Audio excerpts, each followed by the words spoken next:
Welcome back to RubberDucks warm-up.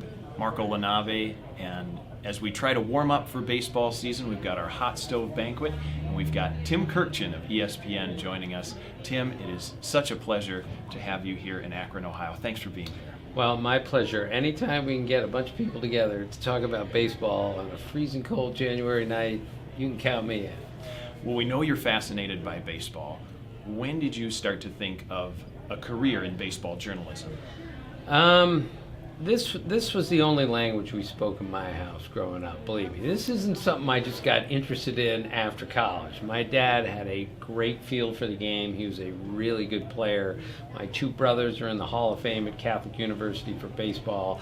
This is all we talked about. This is all we did in my house growing up. But after I graduated from Walter Johnson High School in Bethesda, Maryland, named after the greatest pitcher of all time, when I graduated at 5'2" and 120 pounds, I realized my baseball and basketball careers, and I love playing in high school, this might be it. So I said, how am I going to stay in baseball somehow? It's the only thing I really love. It's the only thing I know anything about. So I said, all right, maybe I should become a writer. I wrote for the school paper at Walter Johnson. It was called The Pitch. I did some work for the yearbook. It was called The Wind-Up. So that's where it really started. Eventually, and I mean eventually, I figured out how to write, and that led to 40 years now as a baseball writer. What would you say from your position now to yourself as a young writer about how baseball and the media would change over that time? It has changed so much that I'm not sure if I told Tim Kurkjian of 40 years ago what Twitter was, whether he would understand it. Because I'm 63 years old and I still don't understand it, and I have like 700,000 followers. So the point is, social media has changed all of our jobs dramatically, and if I may, I'm not sure it's done it for the better either. We've gotten away from getting things right. We only want to get them first. We used to need two sources before you're going to break a story. Now we're breaking them in 280 characters. We used to do it in 140. So I'm not sure we're learning journalism the right way with the way Twitter operates, but it's 24 hours a day. It's crazy. It's a high wire act. And I'm doing the best I can for an old man trying to figure out today's technology. Well, you mentioned the journalism in various forms. What was your favorite time covering the game, or maybe it's now too? Well, every place I've been basically have been my favorite time. But I'll tell you, being a young beat writer for a newspaper, and deep down inside, that's what I am, is I'm a beat writer for a newspaper. It taught me everything I needed to know about how to do everything else. Do radio, television, everything. Beat writer with the newspaper. Randy Galloway, who I followed in Texas, told me, it's like being in the jungle when you're the beat guy. And he was right. But it was great. I learned so much. I traveled all over the country. I went to these ballparks I'd never been to. I got to go to 162 games a year several years. I covered the World Series for the first time. It was the greatest ever. So it all goes back to my early beat writing days when I just was learning the game and learning the job all at the same time. Did you have experience of the game in the minor league form, minor league baseball? Yes, I covered the Alexandria Dukes Class A team for 2 years, 78 and 79, in Alexandria, Virginia, and I learned all about minor league baseball there. I was astounded how bad the conditions were. The team I covered, the Dukes, played at an elementary school. It was Cora Kelly Elementary School, and they turned it into a minor league ballpark. The clubhouses was literally a kindergarten classroom, and they put up some lockers and made it into a minor league ballpark that couldn't have held more than 1,200 people. And now I travel around the country, and occasionally I get to a minor league ballpark like the one here in Akron with 7,600 seats, and I think, oh my gosh, look how far we've come. Minor league baseball is one of the biggest changes since I first started covering. How much better it is now than when I covered it. But no matter when you cover it, it was a great learning experience that this is a big part of the fabric of the game. And you have had some incredible observations of this game.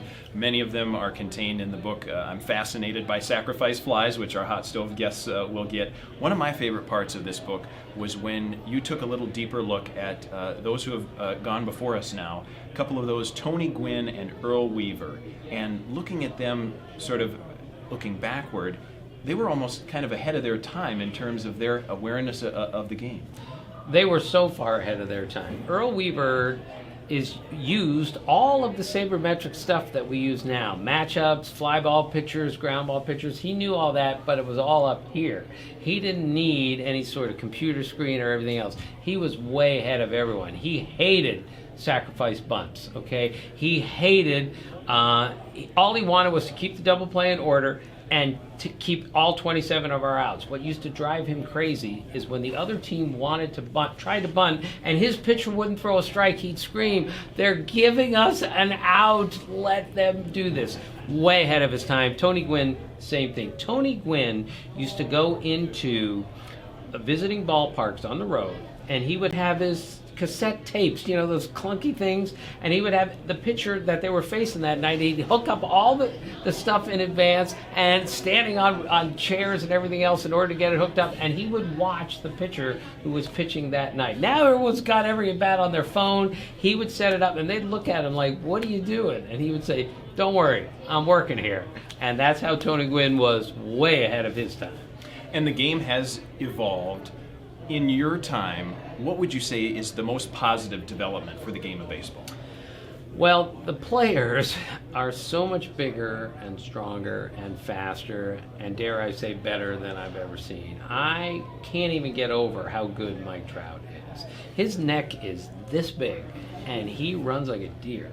Bryce Harper's strength is ridiculous. All these young players that we got coming along now, Ronald Acuna Jr. and Juan Soto, I'm just absolutely dazzled with the level, not just of play, but the level of size and athleticism of our players today. It's absolutely breathtaking to see how big and strong these guys are. I mean, I stand next to Aaron Judge. Boy, does that look ridiculous. And I just think, how can he be this good at this size? It's not a game built for someone that big, but he's learned how to play it, and I think that's the biggest positive change, is how big, strong, and good the players are. And Tim, we're having you in Akron at a unique moment, I would say, in really baseball history, and I'm glad that you can kind of give us some context as well. Earlier this week, Major League Baseball came out with a report, details of their investigation of the Houston Astros and sign stealing. What can you tell us about what the meaning of that might be moving forward, and what it tells us in the bigger picture of the game as a whole? Well, I think it has joined the Black Sox scandal and Pete Rose and the steroid era on the Mount Rushmore of controversies in baseball history. And I'm not happy to say that, believe me. But in a 4-day span, 3 managers and a general manager got fired. And 2 of those managers were the template for what we're looking for in a young manager today. Smart, flexible, communicative, really good at their job, and they're gone. The general manager, Jeff Luhnow, was the architect of that Astros team, and Carlos Beltran didn't even manage a game, and he got fired. I think we're going to look back at these 4 days in January and just shake our heads, because I'm telling you, Thursday, yesterday, I haven't seen too many days like that in my sports writing career, where all that stuff happened, stuff was flying all over the place. It was crazy. Let's hope, I'm going to take the high road as always, that let's hope this is the start of trying to clean up this issue, mostly like we kind of cleaned up the steroid issue. Let's hope this puts an end, at least to some degree, of the sign stealing controversy, because it's not good for the game. And you mentioned the steroid issue, performance-enhancing drugs, which was such a big storyline years ago, and we're not sort of out of it just yet. In fact, next week there will be the announcement of the Hall of Fame electees. How should, in your perspective, those who were part of the game then, those who are confirmed or believed to have been involved with the performance-enhancing drugs, how should their legacies be treated in a game where history is so important? Well, this is an impossible question, and this is the question I've been asked more than ever, and I don't know what the answer is anymore, and there are no more right answers. The bottom line is I voted for Roger Clemens and Barry Bonds again. I voted for them every year they're on the ballot, And I'm not real happy about that. I'm not real proud of it either. But to me, there was this tacit agreement going on in Major League Baseball. Everyone's doing this. Nobody's checking. Nobody's testing. Everyone's doing it. You need to do it to get an advantage. So the players who played during that time period, I'm not condoning this. I'm not giving them a pass. I'm just saying this was the culture in the game, and no one was putting a stop to it. And I frankly didn't know what was going on exactly. Neither did anybody else until two guys went out and wrote a book about it. And it took them 2 years to do that. So I think in baseball history, that will go down as one of the great controversies ever. We still don't know what to do with it. The record book has been smashed and mangled by it, and the record book really matters in baseball. But I think there'll be imaginary asterisks next to a whole bunch of players as we move forward.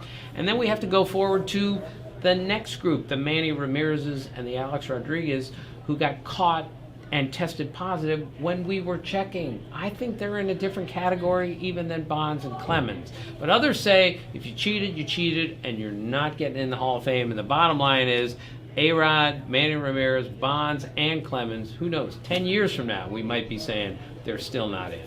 And what sort of maybe duty or responsibility do you see of those who are around the game to teach the younger generation, whether it's young fans or young ball players coming up, regarding these issues of cheating, how the Astros are looked at for their 2017 World Series, and like you mentioned, the performance-enhancing drugs. Right, and that's one thing I think we're really missing in today's game is, despite our players being this good and this talented, I'm just not sure we have enough guys around to show them the ropes and show them this is the right thing to do and this is the wrong thing to do. Mike Fiers blew a whistle and said, there's cheating going on all over the place, and I'm tired of watching it. I'm not saying he's a hero for doing that, but I think it took a lot of courage to do that, and I think he did the right thing. And I think we need more guys like that if we're going to clean up this game. But I wish we had a greater veteran core that could sit these young guys down who only know one thing: I am really great and no one can stop me. And you need to sit them down and say, look, here's how it works here. Here's the people that came before you. I'm not sure they have that kind of understanding, and I think they really need that before they really figure the game out. What gives you hope for baseball? Well, it's the greatest game in the world. And I've covered every strike starting with 1981, and there were times I thought, this is going to kill the game, and the game is too resilient because it's too good. I've seen all sorts of controversies, including steroids and Pete Rose, and now this.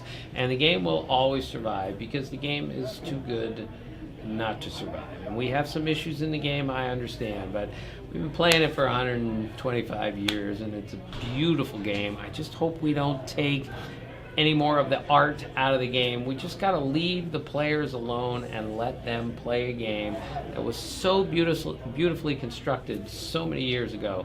That's what always gives me hope, is the game is better, bigger than everyone else, and no matter how you try to beat it down, it will win. And this year, 2020, is going to mark a couple of new rule changes in baseball. One of them, speaking from a strategy and in-the-game perspective, pitchers will be required to face at least 3 batters or finish an inning. How do you look at that rule? Is there maybe an opportunity for other teams on the offensive side? Should they be allowed to pinch hit or not? What do you make of all that? I'm not a big fan of this. We're trying to speed up the game. We're trying to take the dead time out of the game. And I had a friend of mine do a study on this, and he looked at all the appearances of fewer than 3 batters, and put everything together, and determined that by doing this, we'll save 45 seconds per game. 45 seconds. We need to try to cut 30 minutes out, and we're talking about a matter of seconds. You're handcuffing the managers tremendously here. Tito Francona looked at me and said, look, it's hard enough to manage a major league game. Now you're putting this kind of restriction on me. I'm sorry. I'm not in favor of this. And it's not 100% sure that we're going to put this in, but I think if we do, we better make sure it works before we put it in again. And that's the good thing about baseball. They'll say, we're going to try some stuff, and then we're going to evaluate. My guess is this is not a good idea, and it won't be a good idea when they put it in. You mentioned Terry Francona, who fans know here in Northeast Ohio because he's had the success that he has with the Indians. Before he came to the Indians, he was working with you at ESPN. What do you remember about working with him? Well, he just harpooned me a couple times. That was so funny. Here's what I remember. The first trip he ever took with us was with me, because Tito has no sense of direction at all. So they said, we're going to let you hang out with Tim on the bus tour. You go where Tim goes. I have the worst sense of direction also, but I'm Vasco da Gama compared to that guy. So I'm trailing around with Tito Francona, who's won 2 World Series. The first trip we go on, the first hotel we stay in is called Camp Wilderness in Orlando. And we're thinking this must be some big high-rise hotel at Disney. It is literally individual log cabins in the middle of a campsite. And that's where they put Terry Francona, the manager of the Red Sox. So he thinks it's like a big joke, because we walk in our rooms and they're bunk beds like we're in the Cub Scouts, right? So he calls me and he says, is your room like mine? So I said, yeah. So he thinks it's a big joke. He calls for room service, and the lady says, sir, room service here is the Coke machine you saw at the front desk when you checked in. So after 10 minutes, Tito Francona calls me on the phone. He goes, Tim, do you want to come over to my log cabin? We'll go out in the backyard and make some s'mores. Tito Francona, 2-time World Series champion. Again, Tim Kurkjian, our 2020 guest. Thank you so much for spending some time with us. My pleasure, Marco. Thank you. That's Tim Kurkjian of ESPN. He needs no introduction. I'm Marco LaNave, and you're listening to RubberDucks Warm Up.